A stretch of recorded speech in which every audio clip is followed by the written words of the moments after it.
और यह पर्व और त्योहार ये तो पैसे कमाने के माध्यम बनते थे, व्यापक पैमाने पर खरीदारी होती है। पहले चीन से, अभी जब मैं मंच में था, धर्मवीर प्रजापति जी ने और लोकेश जी ने मुझे लक्ष्मी गणेश की प्रतिमा भेंट की, मुझे भी प्रदेश अध्यक्ष को भी। कितनी शानदार मूर्ति, कितनी शानदार मूर्ति है। मूर्ति दर्शनीय है, देखने लायक है, व्यक्ति के मन में एक उत्साह जगता है, एक ऊर्जा का संचार होता है, अपने देवी दर्शन के साक्षात अनुभव वहां पे होते हुए दिखाई देते हैं। इससे पहले ये मूर्ति कहां बनने लग गई थी? चीन में। चीन नास्तिक देश है, लेकिन वो लक्ष्मी गणेश की मूर्ति बनाने लग गया था। और वह मूर्ति भी ऐसे कि न उसका चेहरा है, न हाथ पैर है, यानी बिल्कुल बेढंगी मूर्ति बनाते थे। और मार्केट में मनमाना वसूली करके मुनाफा कमा के हो जाता था। हमारा प्रजापति समुदाय का भाई चुपचाप बैठे रह करके तमाशा देखता था। उसके पास काम नहीं होता था, उसके पास डिजाइनिंग नहीं होती थी, वो मिट्टी के लिए तरसता था, उसको ये लोग परेशान करते थे और उसमें हर प्रकार का उसका शोषण होता था। और तब हम लोगों ने माटी कला बोर्ड का गठन 2017 के बाद आने के बाद मुझे याद है जब माटी कला बोर्ड का गठन किया गया था, धर्मवीर प्रजापति जी को और अन्य उनके साथ जुड़े हुए सभी बंधुओं को बुलाया गया कि भैया इसका गठन होना कैसे चलेगा। धर्मवीर जी तो मुझे हर बार मिट्टी के कुछ नए मॉडल दिखाते थे, इस बार हम लोगों ने बनाया, इस बार ये बनाया, इस बार इस ढंग से आगे उड़ा रहे हैं इस कार्यक्रम। और मैं कहता था देखना मैं प्लास्टिक को बैन करने जा रहा हूं, बहुत हल्ला होगा, हंगामा होगा, लेकिन आप चिंता मत करना, आप लोग अपने मिट्टी के बर्तन को इस ढंग से डिजाइनिंग करें कि हर घर में पहुंच जाए और हर परिवार इसके साथ जुड़ जाए। क्योंकि प्लास्टिक तो बीमारी का कारण है, ये मनुष्य की भी बीमारी का कारण है, हमारी गौ माता की मौत का कारण भी है और पर्यावरण को भी यह प्रदूषित करता है, इस धरती माता की बीमारी का कारण भी है। ये तमाम प्रकार की बीमारियां जिस प्लास्टिक से हो रही है, इस प्लास्टिक को बैन करना है और इसको बैन करने के बाद हमें इसका विकल्प उपलब्ध कराना है। और मैं धन्यवाद दूंगा प्रजापति समुदाय के लोगों को, उन्होंने मेहनत किया, प्रशिक्षण लिया, माटी कला बोर्ड के पदाधिकारियों ने गांव-गांव में जाकर के उस कला को, क्योंकि ये तो स्वाभाविक आपके जीन्स में कला है, रचनात्मकता है, कला का मतलब रचनात्मकता है, और उस रचनात्मकता को समाज के सामने प्रस्तुत किया। आज आप देखते होंगे चीन की मूर्तियां आनी बंद हो गई, अब दीपावली के दीपक भी यहीं बनने लग गए हैं, हर घर में बनने लग गए हैं और उसमें भी नए नए डिजाइनिंग आ रही है। मुझे याद है 2017 में जब हमें दीपोत्सव का कार्यक्रम अयोध्या में करना था, तो दीपोत्सव के उस कार्यक्रम के लिए हमें 51,000 दीपक नहीं मिल पा रहे थे और इस बार हम 9 लाख दीपक जलाएंगे अयोध्या में, 9 लाख दीपक। और अयोध्या और उसके आसपास के जुड़े हुए प्रजापति समुदाय के लोग ही बना रहे हैं सभी दीपक, सरकार उनसे खरीदेगी, फिर दीपक जलाने का काम करेगी। मिट्टी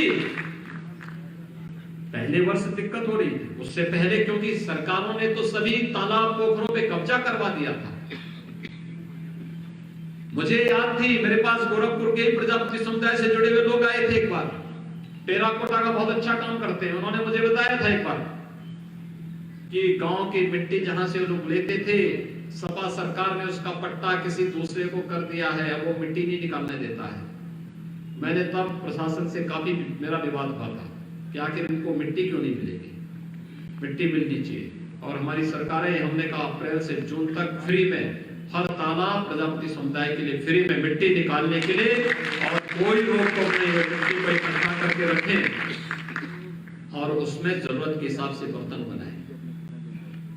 आज समाज का एक जीवन चक्र जो चलता है एक दूसरे पर आश्रित होकर के, आज प्रजापति समुदाय से जुड़े हुए बहुत सारे लोग उस व्यवस्था के साथ जुड़ करके समाज स्वयं के स्वावलंबन के माध्यम से समाज के स्वावलंबन का कार्य कर रहे हैं। भाइयों बहनों, एक पक्ष यह आर्थिक पक्ष और दूसरा पक्ष जो हमारा धार्मिक पक्ष है। पर्व और त्योहार आते थे, जब कमाई करनी है, जब आस्था का सम्मान करना है, तब प्रदेश में कर्फ्यू लग जाता था। कर्फ्यू, दंगा, बड़े बड़े दंगे, क्योंकि पिछली सरकार की फितरत ही दंगों में थी। वे दंगाइयों को प्रश्रय देती थी, वे दंगाइयों को हर प्रकार से प्रश्रय देकर के आगे बढ़ाने का कार्य करते थे। और प्रदेश में दंगों से बहुसंख्यक समाज प्रताड़ित तो होता था, झूठे मुकदमे दर्ज होते थे। जो मूर्ति बनाता था उसकी मूर्ति नहीं बिकती थी, जो दिया बनाता था उसके दिया तोड़ दिया जाता था, और उसके बाद पर्व और त्योहार को अंधेरे में धकेल दिया जाता था। लेकिन भाइयों बहनों, विगत 4.5 वर्ष के अंदर आपने देखा होगा, उत्तर प्रदेश में एक भी दंगा नहीं हुआ। और दंगाइयों को पहले नीचे संदेश देंगे, अगर दंगा करोगे तो अगली 7 पीढ़ी का पट्टा लिख करके जाना, जो भरपाई करती रहेगी।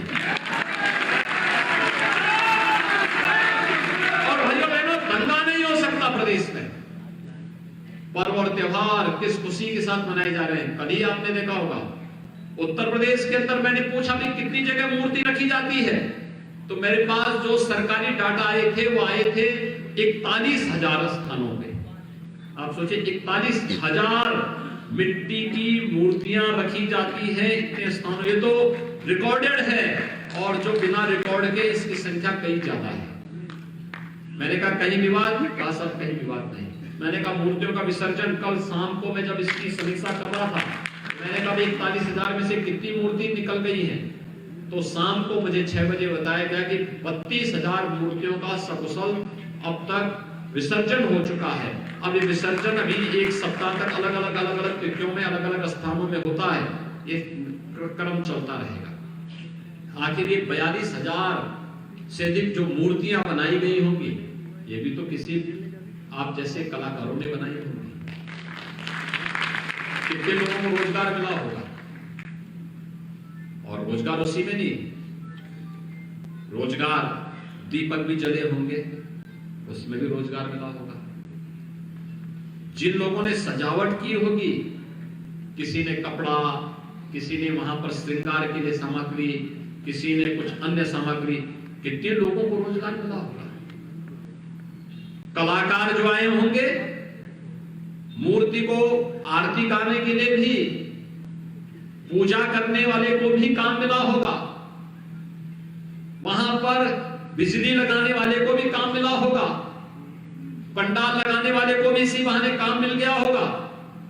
कितना जीवन चक्र बना हुआ है, इतने लोगों को रोजगार के साथ जोड़ने का एक माध्यम ये बना होगा।